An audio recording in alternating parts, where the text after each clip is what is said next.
Dear student, this is my second lecture of chapter 4 capacitors and dielectrics.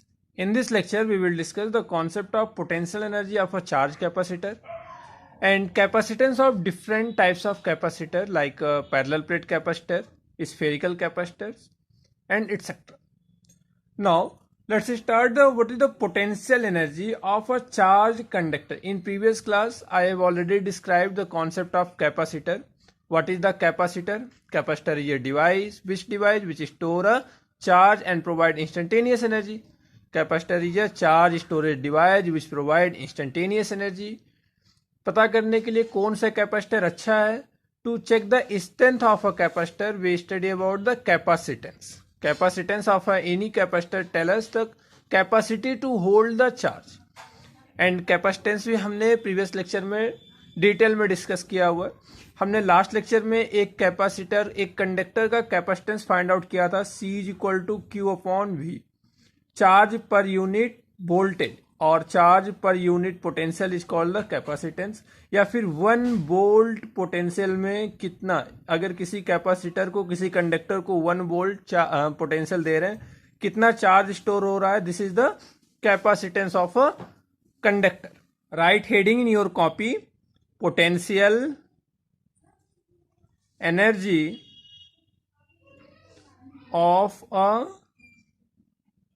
charged conductor. Potential energy of a charged conductor. Suppose हमारे पास एक conductor है. Let a conductor having capacitance capital C.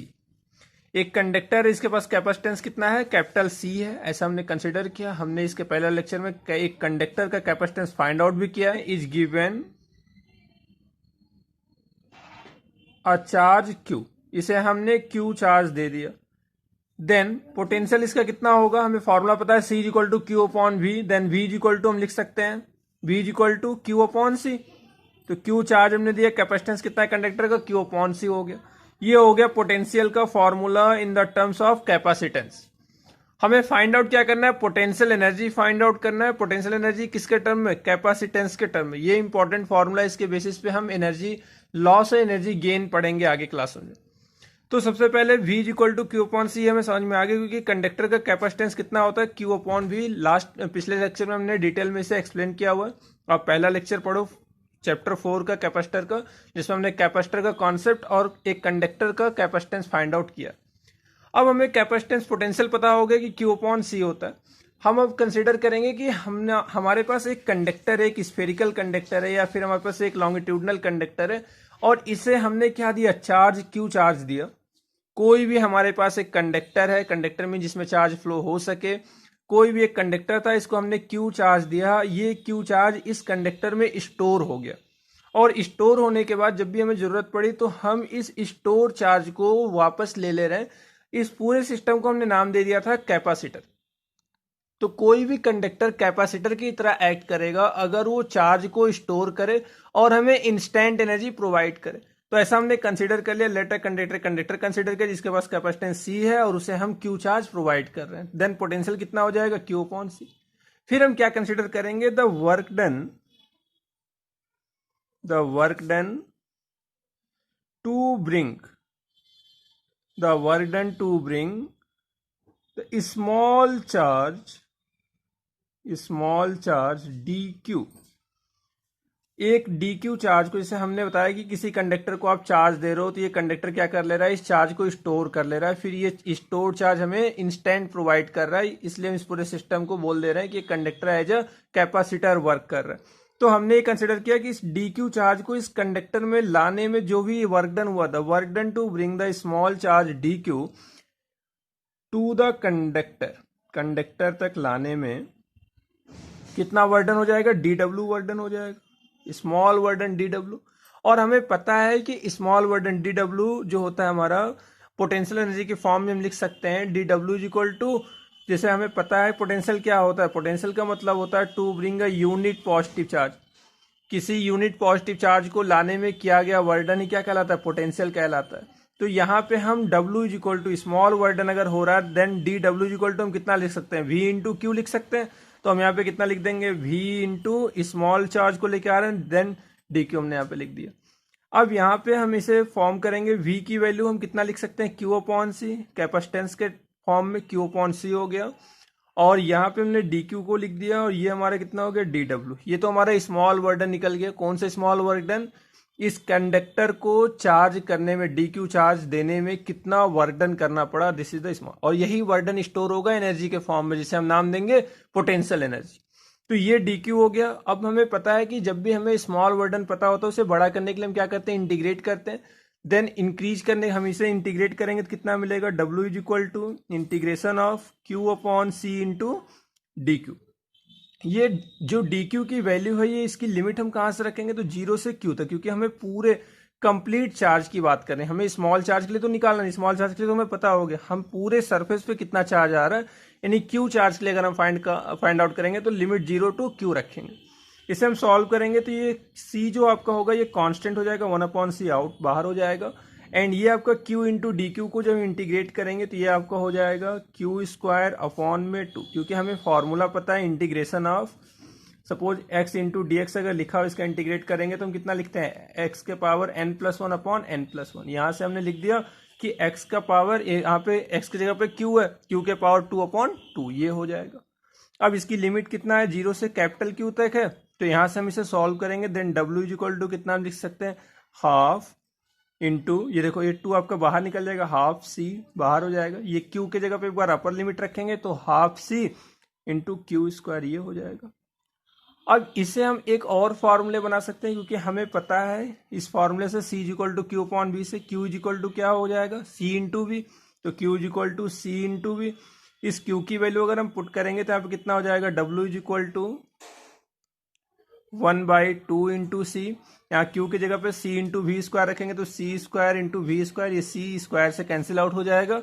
ये कितना हो जाएगा, half CV square. और इसी work done को हम क्या नाम देते हैं, एनर्जी। कौन सी एनर्जी, पोटेंशियल एनर्जी। क्यों पोटेंशियल एनर्जी, क्योंकि किसी भी कंडक्टर को अगर हम चार्ज प्रोवाइड कर रहे हैं, एनी कंडक्टर अगर हम उसे चार्ज प्रोवाइड कर रहे हैं और वो चार्ज अगर उस कंडक्टर में स्टोर हो जा रहा है तो हम बोल दे रहे हैं वो कंडक्टर आपका एक कैपेसिटर की तरह एक्ट कर रहा है। वो स्टोर चार्ज को हमें इंस्टेंट प्रोवाइड करेगा, बहुत तेजी से प्रोवाइड करेगा। जैसा मैंने कैमरे के फ्लैश का एग्जांपल दिया था, मोटर का कंडेंसर का एग्जांपल दिया था, फैन के कंडेंसर का एग्जांपल दिया था।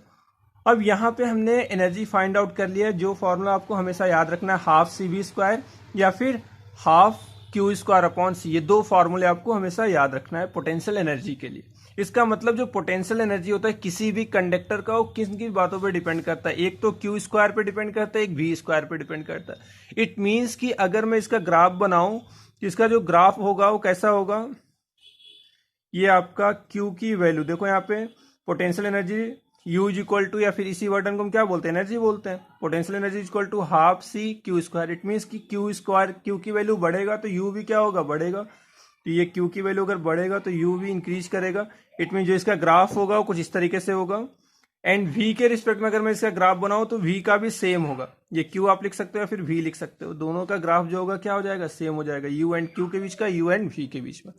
ये हमने पढ़ा कि पोटेंशियल एनर्जी किसी कंडक्टर का कितना होता है। अब हम देखेंगे कि किसी कैपेसिटर का मैंने पिछले क्लास में आपको बताया था different types of capacitor, spherical capacitor, cylindrical capacitor, parallel plate capacitor. तो अब हम देखेंगे कि कैपेसिटर का कैपेसिटेंस कैसे फाइंड आउट करते हैं और कितना होता है। Next heading, capacitance of a parallel plate air field capacitor. ये air field parallel plate capacitor क्या है, इसका मतलब ये हुआ कि कोई भी हमारे पास दो मेटल्स हैं या दो कंडक्टर प्लेट है, कंडक्टिंग प्लेट। इन दोनों कंडक्टिंग प्लेट को हमने क्या किया कि इसको अगर हम प्लस क्यू चार्ज दे दिए, इस एक प्लेट को हमने प्लस क्यू चार्ज दे दिया, तो क्या होगा कि ये जो प्लस क्यू चार्ज है और इस सरफेस पे कोई भी चार्ज नहीं है, इस पे पॉजिटिव, मतलब ये न्यूट्रल है, पॉजिटिव निगेटिव दोनों क्या है, इक्वल है। इसे हमने क्या किया, अर्थ से कनेक्टेड कर दिया। अर्थ से कनेक्टेड कर देंगे तो इसका पॉजिटिव चार्ज क्या हो जाएगा, अर्थ से न्यूट्रलाइज हो जाएगा और इसके पास क्या आ जाएगा, निगेटिव चार्ज आ जाएगा। या फिर आप ऐसे समझो कि आपके पास कोई भी दो प्लेट है, एक प्लेट को आपने पॉजिटिव क्यू चार्ज दे दिया, एक प्लेट को निगेटिव क्यू चार्ज दे दिया। और इन दोनों के बीच में चार्ज क्या हो गया, स्टोर हो गया। इन दोनों के बीच में एयर फील्ड है, हवा भरा हुआ है, एयर को भरा हुआ है। इनके बीच का जो इलेक्ट्रिक फील्ड, कैपेसिटर के अंदर का जो इलेक्ट्रिक फील्ड होगा वो हमेशा पॉजिटिव से निगेटिव होगा। Electric field lines always move from positive charge to negative charge. So its direction always tends toward the positive charge from positive charge to negative charge. अब इस पूरे हमने बताया कि दो पैरेलल प्लेट है और दोनों पे, एक पे पॉजिटिव चार्ज एक पे निगेटिव चार्ज है, तो ये पूरे सिस्टम को हम क्या बोल देंगे, पैरेलल प्लेट कैपेसिटर। क्यों पैरेलल प्लेट कैपेसिटर? क्योंकि इनके बीच में ये चार्ज स्टोर रहेगा और जब भी हमें जरूरत पड़ेगी तो ये चार्ज हमें इंस्टेंट, एक कंप्रेस फॉर्म में चार्ज स्टोर रहेगा, हमें इंस्टेंट चार्ज मिल जाएगा। तो इंस्टेंट चार्ज मिल जाएगा तो फिर इसका कैपेसिटेंस कितना होगा, कैसे इसकी कैपेसिटी को मेजरमेंट करेंगे कि कितना चार्ज स्टोर कर पाएगा। तो इसके कैपेसिटेंस को पढ़ने के लिए हम एक छोटा सा डेरिवेशन करेंगे। इसके लिए कुछ हम इसका जो भी क्राइटेरिया है वो हम लिख लेते हैं कि क्या क्या इसके अंदर होता है। सबसे पहले हम लिखेंगे it consists of two flat parallel metal plates. ये सबसे पहले दो पैरेलल फ्लैट मेटल प्लेट्स इसमें पाए जाते हैं जो सेपरेटेड होते हैं। Plates separated by a small distance, separated by a small distance। अब ये जो आपका इन दोनों के बीच में एक बहुत ही स्मॉल डिस्टेंस होता है, इसे हम d से कंसीडर कर लेते हैं। अब इसका हम क्या कंसीडर करते हैं, the space between the plates, the space between the plate may have vacuum, means कोई भी इंसुलेटिंग होना चाहिए, वैक्यूम और एयर और एनी इंसुलेटिंग मटेरियल। उस इंसुलेटिंग मटेरियल को हम मेजरमेंट करेंगे डाइलेक्ट्रिक कांस्टेंट से, जो हम अभी नेक्स्ट लेक्चर में डिस्कस करेंगे। तो इसके बीच में हमने कंसीडर कर लिया, हमारे पास दो प्लेट है, एक पे पॉजिटिव चार्ज एक पे निगेटिव चार्ज, इनके बीच में एयर फील्ड है, एयर भरा हुआ है, ऐसा हमने लिख लिया। It consist of two flat parallel metal plate separated by a small distance d, और the space between the plates में हैव वैक्यूम और air which has practically the same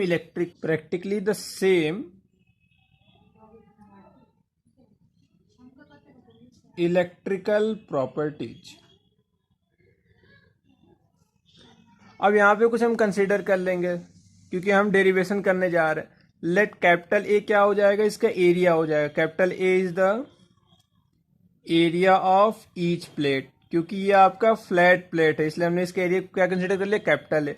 and small D is the distance between them, small is the distance between plates. And small Q is the charge, दोनों का magnitude same है but ये charge positive है, ये charge negative है। Small is the charge on each plate, okay. And sigma हम consider करेंगे, sigma क्या है यहाँ पे, सरफेस चार्ज डेंसिटी, हम ऐसा कंसीडर करेंगे, सरफेस चार्ज डेंसिटी। हमने बताया था सरफेस चार्ज डेंसिटी बहुत ही इंपॉर्टेंट है, स्टार्टिंग के लेक्चर में इसे आप हमेशा याद रखना। सरफेस चार्ज डेंसिटी हम क्यों पढ़ते हैं, जब भी कहीं पे भी एक सीट का फॉर्मेशन होगा या जहां पे भी हमें कोई सीट के वजह से एरिया फाइंड आउट करना होगा या फिर सीट की वजह से इलेक्ट्रिक फील्ड फाइंड आउट करना होगा, मैग्नेटिक फील्ड फाइंड आउट करना होगा, तो उस जगह पे हम सिग्मा पढ़ेंगे, सरफेस चार्ज डेंसिटी पढ़ेंगे। इसकी वैल्यू होती है surface charge density sigma is equal to charge per unit area. And ये भी देख लेंगे कि ये जो पॉजिटिव चार्ज से निगेटिव चार्ज हो रहा है इन दोनों के बीच में एक पोटेंशियल डिफरेंस है जिसे हम मान लेंगे V से। V is the potential difference across the plate. ये कंसिडरेशन हमें करना पड़ेगा डेरिवेशन करने से पहले। कुछ नहीं, हमें दो प्लेट है, दोनों प्लेट पर हमने चार्ज दे दिया। जब चार्ज दे दिया तो इनके बीच में एयर फील्ड है, ऐसा हमने कंसीडर किया। और जब एयर फील्ड है तो फिर इसका कैपेसिटेंस कितना होगा ये हमें फाइंड आउट करना है। हमें पता है कि इलेक्ट्रिक फील्ड किसी भी प्लेन सीट के लिए, कोई भी अगर हमारे पास प्लेन चार्ज सीट है तो उसके वजह से जो इलेक्ट्रिक फील्ड होता है वो कितना होता है, we know that electric field for a plane sheet is equal to sigma upon epsilon naught. ये हमें फॉर्मूला पता है। एंड सिग्मा की वैल्यू कितनी होती है, क्यू अपॉन ए इंटू एप्सिलॉन नॉट। ये वैल्यू हम लिख लेंगे इलेक्ट्रिक फील्ड का। और हमें ये भी पता है कि हमने इसके पैरेलल डेरिवेशन में पोटेंशियल वाले चैप्टर में हमने पढ़ा था कि पोटेंशियल और इलेक्ट्रिक फील्ड के बीच में एक रिलेशन होता है, V is equal to E into D. It means कि electric field is equal to potential gradient V upon D is equal to, ये रिलेशन होता है potential is equal to E into D.